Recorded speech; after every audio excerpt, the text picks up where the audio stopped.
কথায় আছে প্রত্যেক পুত্র তার পিতার প্রতিচ্ছবি হয়, আর সমস্ত প্রতিচ্ছবি চায় যেন সে তার অস্তিত্ব প্রাপ্ত করতে পারে। পুত্র চায় সে যেন তার পিতার মতো হয়, বা কখনো কখনো তার থেকেও শ্রেষ্ঠ হয়। সেটা কোনো অনুচিত ব্যাপার নয়। অনুচিত তখন হয় যখন পুত্র নিজের পিতার মতো হবার স্বপ্ন পূরণ করতে গিয়ে বা তার থেকেও শ্রেষ্ঠ হওয়ার স্বপ্ন পূরণে অনুচিত পথের আশ্রয় নেয়।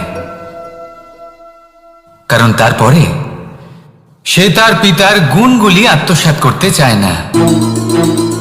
সে শুধুই এটা চায় যে সংসারের চোখে যেন আমি শ্রেষ্ঠ প্রমাণিত হই।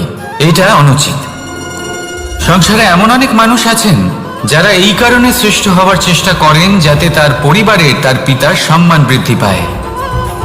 এমনও মানুষ থাকেন, আর এটাই হলো পার্থক্য উদ্দেশ্যের। মনে রাখবেন, যদি আপনার উদ্দেশ্য শুভ হয় তাহলে পথও শুভ হবে, যদি আপনার উদ্দেশ্য অশুভ হয় তাহলে পথও অশুভ হবে। তাহলে নিজের পিতার মতো হবার চেষ্টা অবশ্যই করুন, তার থেকেও শ্রেষ্ঠ হওয়ার চেষ্টা অবশ্যই করুন, কিন্তু মনে রাখবেন আপনার সংকল্প আর আপনার উদ্দেশ্য এই দুই শুভ হওয়া উচিত। তাহলে আসুন আর আমার সাথে ভালোবেসে বলুন, রাধা রাধা।